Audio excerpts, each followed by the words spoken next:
La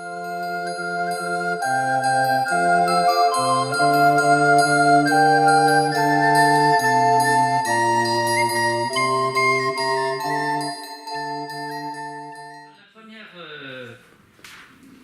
conférence, si on peut dire, session, on a choisi comme thème « Accéder à Dieu, le changement mondial qu'a opéré la révélation en Jésus ».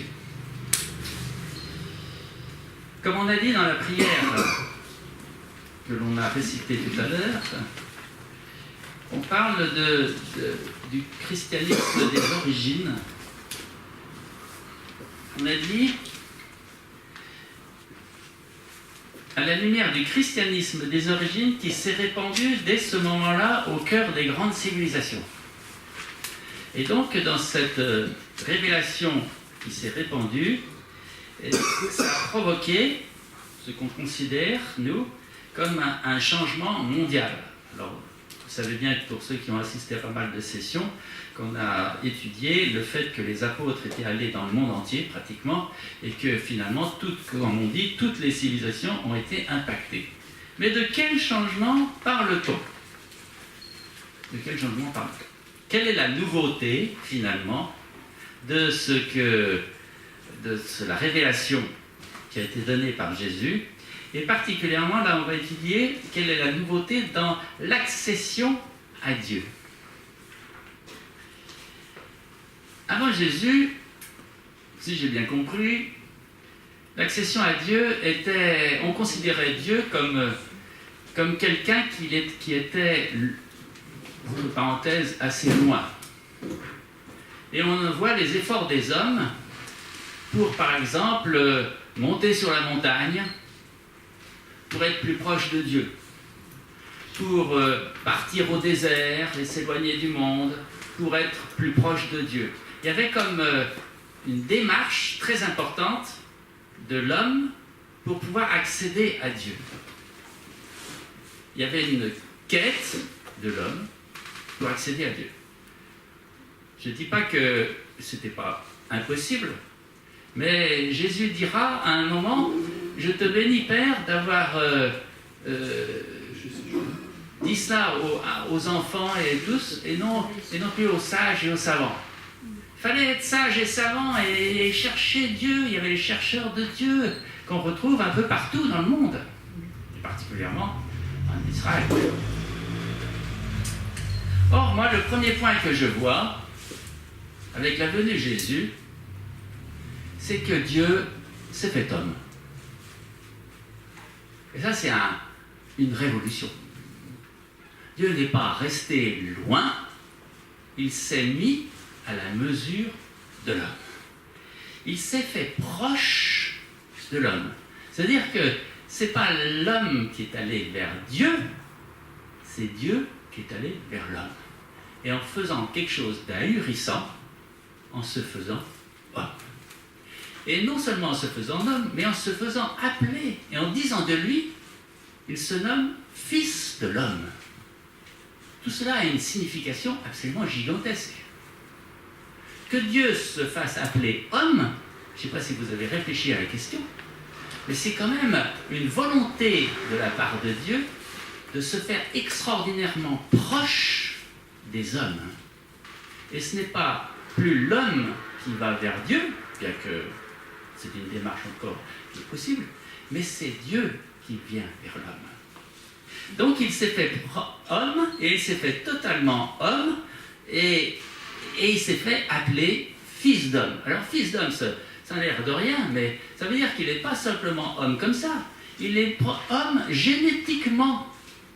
C'est-à-dire qu'il est d'une tradition humaine, génétique. On peut réfléchir à la question, je n'irai pas tellement plus loin, mais je vous laisse simplement que cette idée que Dieu a voulu rencontrer les hommes en étant homme. Je regardais ma chère épouse ces temps-ci, elle fait pousser des plants de tomates. Et elle est très attentive à ces plants de tomates, etc. Elle les entretient et tout ça, elle leur parle même. Mais je doute qu'il y ait une relation véritable entre ma femme et ses plants de tomates. Parce que, en regardant bien, un plant de tomate, c'est pas ma femme. Ils ne sont pas de la même nature. Pour avoir une véritable relation, il faut être de la même nature. Sinon, à mon avis, on a quand même une certaine distance. Hein.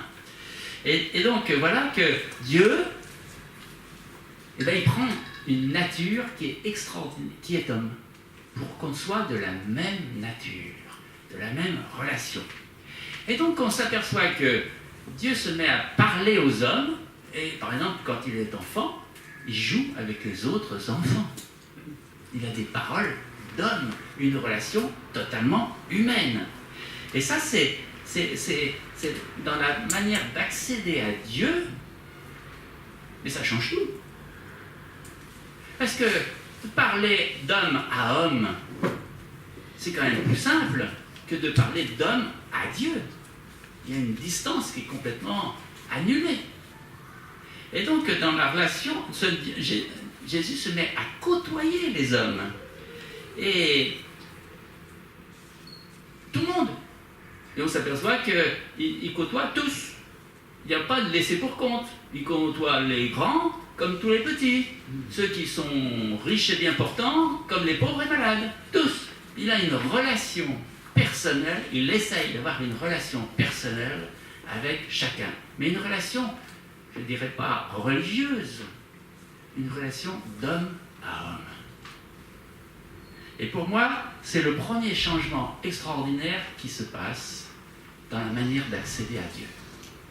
On n'est plus besoin d'accéder à Dieu avec tout un système disons presque théologique, etc. On peut parler à Dieu d'homme à homme. Et lui peut nous parler de la même façon, d'homme à homme. Nous avons une prière, notre prière d'homme nous permet totalement d'accéder à Dieu. Et ça, pour moi, c'est un changement extraordinaire. Et les apôtres parlent de Jésus de cette manière. C'est celui que l'on a vu, que l'on a touché, que l'on a entendu, et avec qui on a vécu, on a dormi avec lui. Et il y a les apôtres qui en témoignent, mais il faut se rendre compte que tous les gens qui ont vécu à cette époque-là parlaient de Jésus à la soirée, par exemple. Il n'y avait pas de télévision, il n'y avait pas de radio, etc. Qu'est-ce qu'on de fois on causait aux veillées de ce qu'on avait entendu des uns des autres. Et donc des choses extraordinaires qui se passaient avec cet homme. Quand il guérissait les malades, quand il ressuscitait les morts, on en parlait dans les chaumières. Donc il y a les témoins que l'on a des apôtres, hein, qui ont écrit, des disciples, mais il faut voir que dans toute la Judée, on en parlait, c'est ce qu'on cite dans certains textes. Toute la Judée, on en parlait. Vous voyez, il y a une multitude de témoins, et c'est des témoins humains. Parce qu'ils parlaient, ils avaient côtoyé Jésus, ou ils avaient côtoyé celui qui avait côtoyé Jésus. Vous voyez, il y a une proximité extraordinaire dans cette manière de faire de Dieu, de se faire homme. Pour moi, c'est la première révolution, le premier changement mondial, première révélation, Dieu se fait homme. Et il se fait par là même accessible à tout homme. Voilà. Que l'on soit pécheur, non pécheur, etc., que l'on soit saint, pas saint, etc., lui, il accueille comme tout homme. Hein? Une relation d'homme. Deuxième chose qui est extraordinaire pour accéder à Dieu, c'est que, en fait, l'homme a toujours eu un problème. Et le grave problème de l'homme, c'est le mal. Et il n'y a pas besoin d'être grand clerc pour s'apercevoir que quand on a un enfant qui se fait tuer par quelqu'un dans la rue, eh ben, tout le monde considère que c'est mauvais. Hein? même pire que mauvais. Donc de ce mal, et il y a le mal qu'on nous tombe dessus, et puis le mal que l'on fait. Il n'y a pas besoin de faire de grands discours, tout le monde est conscient du mal. Alors c'est vrai qu'il y a eu des systèmes pour essayer de dire, eh ben, le bien et le mal, ça n'existe pas, évidemment. Et on est malheureusement dans des pensées parfois aujourd'hui comme ça. Mais je ne pense pas qu'au du temps de Jésus, et même dans les civilisations précédentes, il y avait cette pensée-là. Hein? Ça me paraît. Mais donc, ce mal, qu'est-ce qu'on en fait? Qu'est-ce qu'on en fait de ce mal? Et donc, tout le monde avait compris que le Dieu, plus ou moins bien compris, mais que le Dieu qui nous a créés, d'une certaine manière, il était beau. Pas toujours bien compris, etc. Mais qu'il était beau. Et donc, comment avoir une relation à Dieu si nous sommes mauvais et que notre Dieu est bon? Voilà. Donc, le grave problème, le drame. Comment on fait pour accéder à Dieu en étant pécheur? Voilà. Ça a toujours été le problème. Donc, les rites de purification, les rites de démarche pour s'éloigner du mal, essayer de se contraindre, etc. Dans toutes les religions, on voit tout ce phénomène de purification, essayer pour se faire comme à s'approcher de la sainteté de Dieu. Mais justement, là c'est ça qui a un changement mondial avec ce qu'est venu faire Jésus, c'est que lui, il dit, votre mal, je le prends sur moi. Ah, ça c'est extraordinaire. Non seulement il se fait homme, mais en plus, le gros problème des hommes, c'est le mal. Et là, le changement complet pour accéder à Dieu, on ne se préoccupe plus du mal, puisque notre Dieu le prend. Nous l'enlève, si on lui donne, évidemment. Hein? C'est le grand truc. Il va s'appeler Jésus. Et Jésus, ça veut dire sauveur. Ça veut dire celui qui nous tire, qui nous enlève, qui nous délivre, etc. Bon. Donc on voit que foncièrement, la démarche de Dieu, c'est de se faire proche de l'homme et de ne pas considérer le mal de l'homme, puisqu'il le prend, parce qu'il veut se réconcilier de toute force avec lui. Voilà. Et ça, c'est la grande révélation. Ce n'est pas l'homme qui essaye de se réconcilier avec Dieu, c'est Dieu qui veut se réconcilier avec les hommes. Et ça, c'est toute la démarche de Jésus, c'est la grande révélation. Et c'est le changement complet par rapport à toute la manière de comprendre la relation à Dieu qui existait avant. Bien qu'il y en ait certains qui aient bien compris qu'effectivement, on pouvait être libéré du mal, particulièrement le peuple de Dieu, qui faisait des grandes cérémonies, par exemple au Yom Kippour, pour se libérer du mal et demander à Dieu de le prendre. Sauf que ça faisait des grandes cérémonies, etc., puis ils n'étaient pas toujours sûrs. Ça durait 1 an, et au bout d'1 an, on recommençait, etc., et on n'était pas sûr véritablement d'être délivré du mal. Bien. Et dans d'autres religions, il y avait un peu les mêmes systèmes. Bien. Tandis que là, c'est différent. Jésus dit, moi je prends votre mal sur moi. Ça lui a dû jouer des tours, mais voilà. Donc, notre Dieu, pour accéder à lui, il nous libère.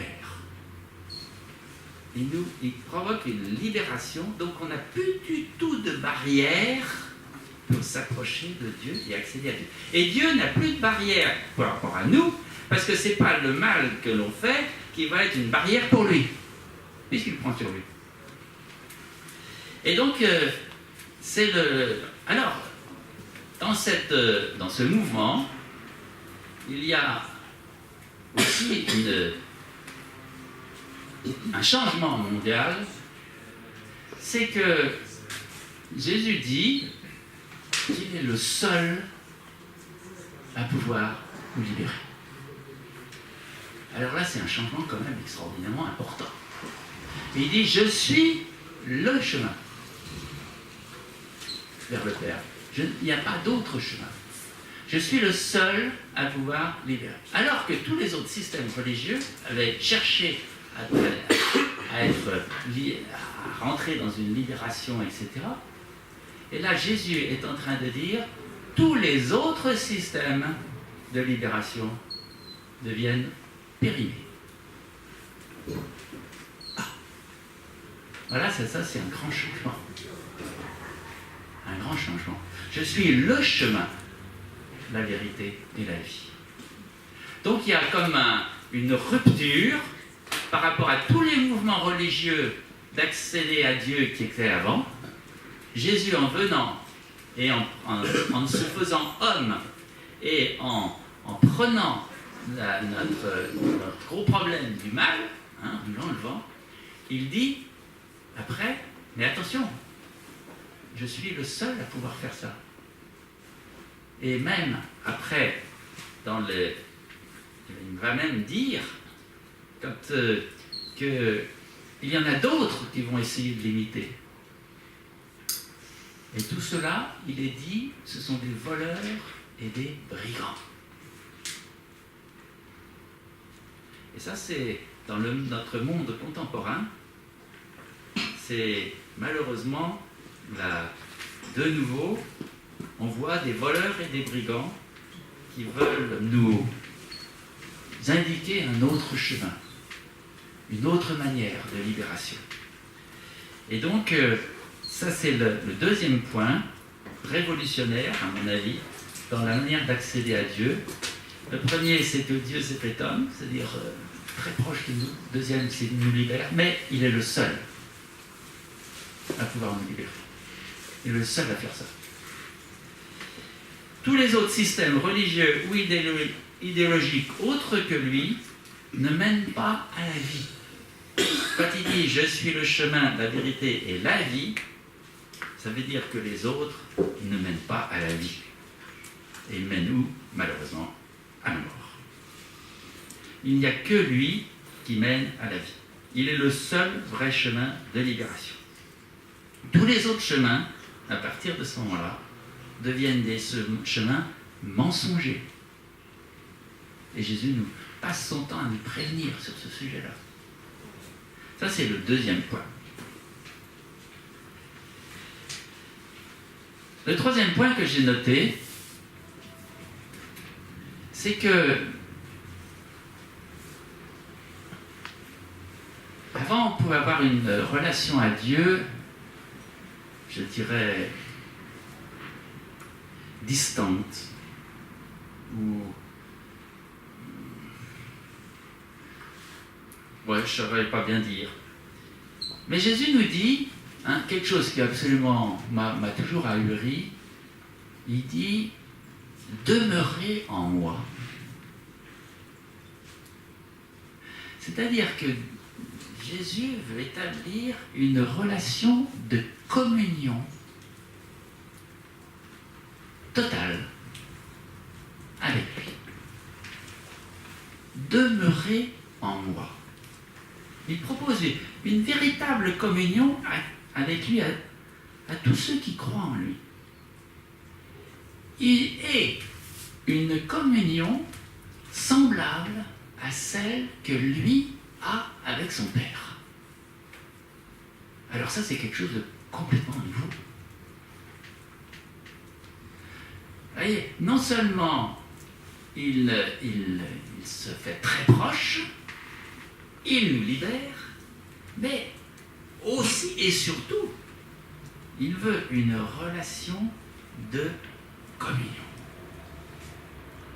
Et cette relation de communion, elle est tellement forte que même il s'offre à être mangé et à être bu. Mangez, ceci est mon corps. Buvez, ceci est mon sang. Je ne sais pas si vous réfléchissez un peu à ce que cela veut dire par rapport à la relation, par rapport à l'accession à Dieu. Le fait de pouvoir manger Dieu, c'est une volonté de sa part de communion totale. Et cette communion je dirais, elle ressemble un peu en une relation totalement amoureuse. Dieu est amoureux de l'homme. Totalement amoureux. On emploie souvent des termes autres. Dieu est amour et il a donné son Fils pour nous. Voilà. Moi, j'emploie un terme un peu plus humain, un peu plus terre à terre. Dieu est amoureux. Notre Dieu est amoureux. Et il est amoureux de tout homme. Et il propose à chaque homme d'être amoureux de lui. Ça, c'est quand même un événement gigantesque. Ça, c'est totalement nouveau. Une relation avec Dieu, une relation amoureuse. Pour certains qui sont mariés, ils ont vivre peut-être, hommes et femmes, une relation vraiment amoureuse. Ils en ont un petit exemple, mais je ne demeure pas dans ma femme, et ma femme ne demeure pas en moi. Tandis que là, Jésus va beaucoup plus loin. Et il nous demande de demeurer en lui. Méditez un peu cela. Pour moi,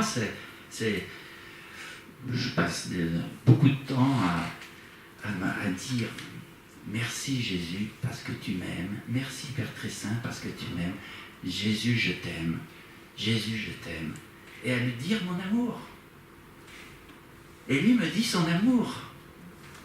C'est une relation complètement d'un dialogue d'amoureux. Voilà, le changement complet, c'est que accéder à Dieu devient un dialogue amoureux. Voilà, pour moi, c'est un des éléments le plus marquant dans ce changement mondial. Et le cadeau, c'est que j'ai compris que quand on devient amoureux de Jésus, on devient amoureux des hommes. Ça, c'est un cadeau extraordinaire. Parce que finalement, Dieu veut qu'on soit amoureux. Lui, il est amoureux de nous, mais il est amoureux de tous les hommes. Donc si on partage son amour, on doit partager son amour pour lui et pour tous les hommes. Donc en ayant une relation amoureuse avec Jésus, on devient amoureux des hommes. Et on peut regarder les uns et les autres en disant « Ah, Jésus est amoureux de lui aussi, puis de lui, puis d'elle, et puis de ça. Ah, c'est extraordinaire. Hein » Et là, il y a la relation fraternelle devient une relation qui nous est donnée d'être vécue en étant amoureux de Jésus, du Père et du Saint-Esprit. Voilà. On devient amoureux. Dieu est amoureux de nous. Il nous fait que nous soyons amoureux de lui et amoureux des hommes.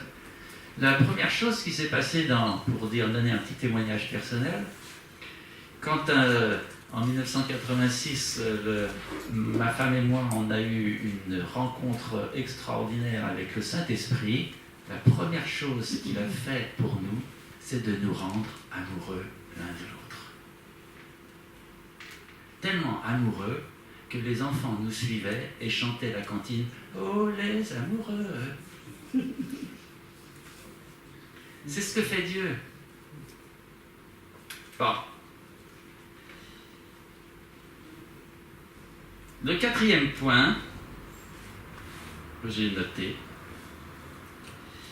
c'est que non seulement Jésus s'est fait homme,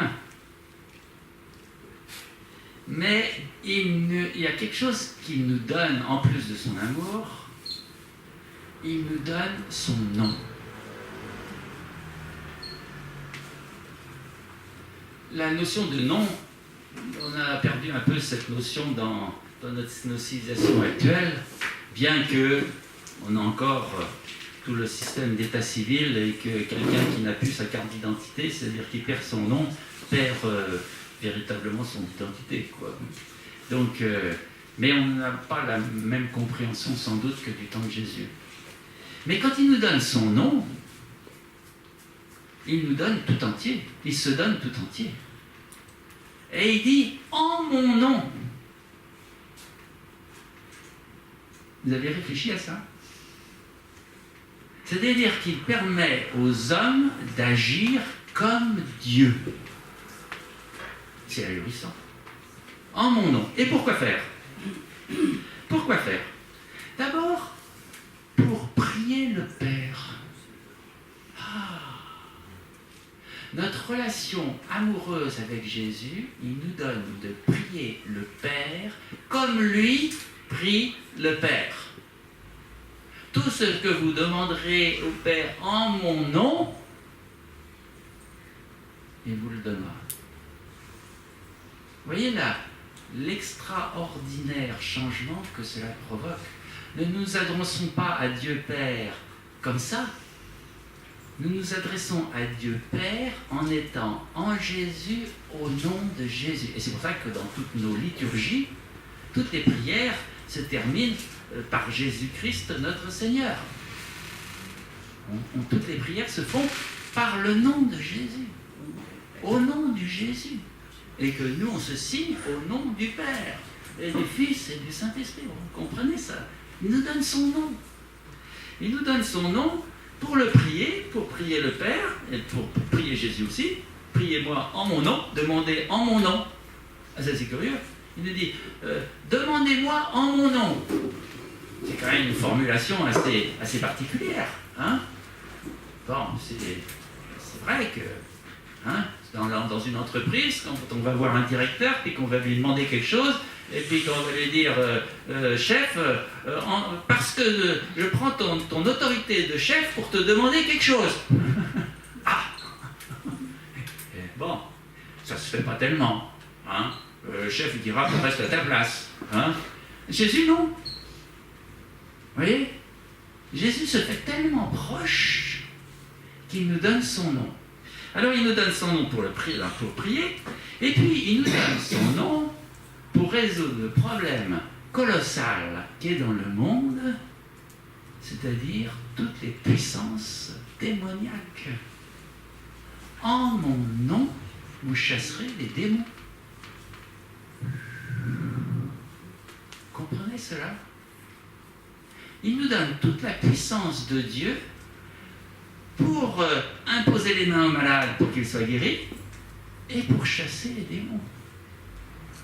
Vous voyez toute l'autorité que Dieu se fait tellement proche qu'il nous donne non seulement de nous prendre sur lui notre péché, le mal, etc., mais il nous donne aussi toute son autorité divine par rapport au mal répandu dans le monde et qu'on constate par toutes les maladies qu'il y a et par les infestations démoniaques qui sont malheureusement à notre époque de plus en plus répandues.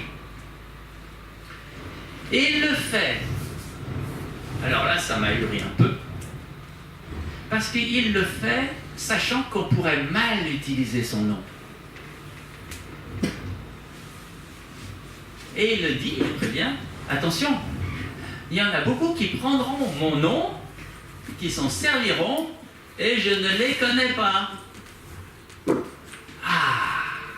Vous vous rendez compte? Dieu ose donner toute l'autorité de son nom, même si par hasard ou par déformation, elle est mal utilisée. Ça c'est, pour moi, Vous avez déjà vu un chef d'entreprise donner le carnet de chèques à quelqu'un? Moi, j'ai déjà eu le carnet de chèques de l'entreprise. Vous savez, c'est les carnets avec des comptes numérotés, etc. J'ai déjà eu ça. Moi, j'ai déjà fait ça. Et bien, si j'avais utilisé ce carnet de chèques d'une manière mauvaise, je coulais la boîte. Je pouvais faire des chèques de milliards là-dessus. Bon, il y aurait peut-être eu des contrôleurs qui auraient vérifié la chose. Enfin, mais c'était possible. Surtout que j'étais à l'étranger. Eh bien, je me serais fait virer, certainement. Hein. Mais Jésus dit non. Seulement il dit, attention, si vous prenez mon nom et puis que vous l'utilisez mal, attention, moi je dirais que je ne le connais pas. C'est terrible cette phrase. Oui. Mais ça montre aussi toute la volonté de Dieu d'être extraordinairement proche. Alors ça, c'était le quatrième point. Et puisque je m'aperçois que je ne vais pas tenir l'heure, parce que ça va être plus rapide que prévu. Le dernier point. Je peux pas. Le dernier point, c'est quelque chose d'assez ahurissant. On a fêté la mort de Jésus, c'est-à-dire qu'il prit sur lui nos péchés. La résurrection de Jésus, bien. Son ascension. Il y a quelque chose qui vous a jamais étonné dans l'ascension de Jésus? Il est parti au ciel comment? Avec son corps. C'est-à-dire que Jésus sera toujours homme, corporellement. Il est parti avec son corps. Il n'est plus au tombeau, le corps. Peut-être bien qu'il a changé un peu de forme, etc., sans doute. Mais il est parti avec son corps. Donc, je voulais vous dire ça parce que c'est encore pour revenir sur la notion que Jésus s'est fait appeler fils d'homme, et il sera éternellement fils d'homme. Vous voyez? Donc la proximité avec Dieu, et c'est plus une promesse pour nous aussi, il revient vers son Père avec son corps. Tant qu'homme. Ça c'est... Bon, vous pouvez méditer sur ce sujet. Bon, mais pour revenir au dernier point, quand il est parti, il nous a dit, mais oui, mais je ne vais pas vous laisser seul. Et qu'est-ce qu'il nous envoie? Le Saint-Esprit. Alors pour moi, Dieu s'est fait proche de l'homme de deux manières, par son Fils, qui s'est fait homme, et par son Esprit. Il y a donc eu comme deux venues de Dieu, une venue par le Fils et une venue par le Saint-Esprit. Et le Saint-Esprit, l'avantage, c'est qu'il n'est pas reparti au ciel. Hein. Il est toujours là. Alors, il y a un proverbe qui parle du Saint-Esprit en l'appelant « esprit de sagesse », et j'aime beaucoup cette parole, et il est dit qu'il trouve ses délices parmi les hommes. Quand je vous ai dit que Jésus était amoureux des hommes, mais le Saint-Esprit, pareil, il trouve ses délices parmi les hommes. Et là, ça change complètement la manière, d'abord, d'accueillir le Saint-Esprit pour accéder à Dieu. Hein, c'est un changement complet. Parce que il est révélé que le Saint-Esprit, lui, ne se trouve ses délices. C'est-à-dire qu'il ne se plaît surtout quand il est avec les hommes. Vous vous rendez compte le plan de Dieu pour nous?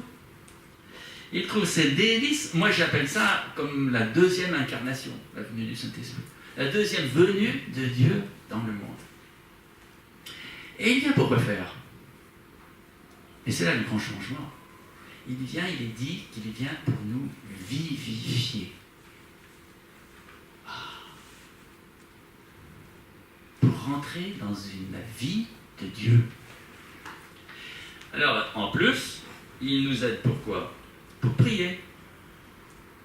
Parce qu'on a beau être homme très proche de Jésus, on s'adresse quand même à Dieu.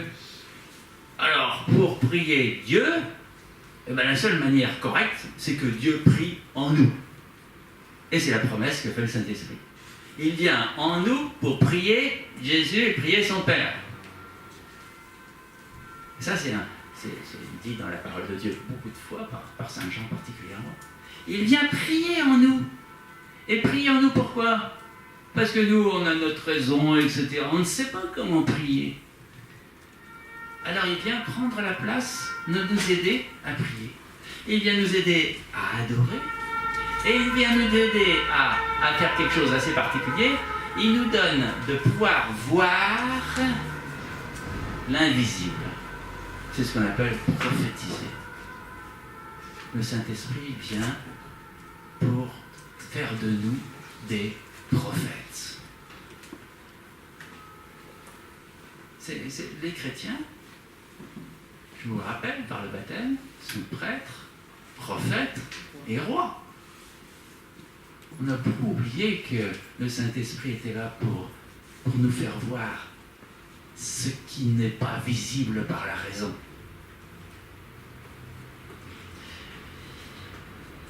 Il vient prier en nous, et alors, il vient, alors que Jésus nous dit nous demande de demeurer en lui, et le Saint-Esprit, lui, vient demeurer en nous. Il fait de nous le temple de Dieu. Vous êtes le temple du Saint-Esprit. Vous voyez le changement complet. Avant, il fallait construire des temples. Sur les montagnes, etc. Il fallait se purifier et tout, etc. Mais là, il y a un changement. C'est Dieu qui vient en nous pour faire de nous son temple. Alléluia. Alléluia. Donc, il vient demeurer en nous et faire de nous son temple. Et c'est vrai que Jésus nous a dit, vous n'êtes plus du monde. Évidemment, avec tout ça, on n'est plus du monde. Mais je vous envoie dans le monde. Ouh là là, ouf, c'est un gros travail. On n'est plus du monde, on nous envoie dans le monde. Oui, mais vous avez le Saint-Esprit. Et pour agir dans le monde, vous lui demandez, qu'est-ce qu'il faut faire? Comment le faire? Et il est dit, il va parler par votre bouche. Il va se servir même de notre bouche humaine et pas très divine, c'est moins qu'on puisse dire, pour parler. Voilà.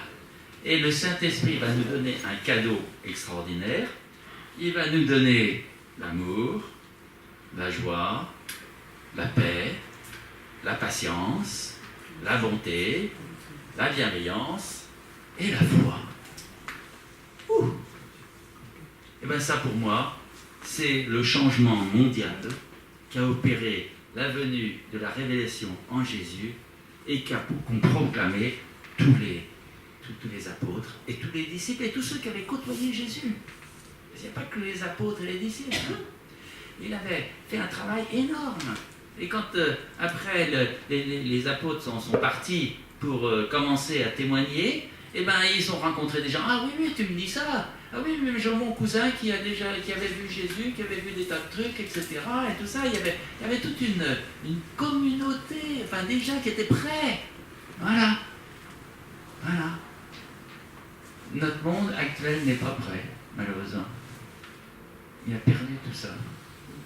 On n'est plus comme ça. Donc, vous voyez, pour que ce changement mondial qui a eu lieu avec Jésus perdure maintenant, on a vraiment besoin du Saint-Esprit pour nous guider. Voilà.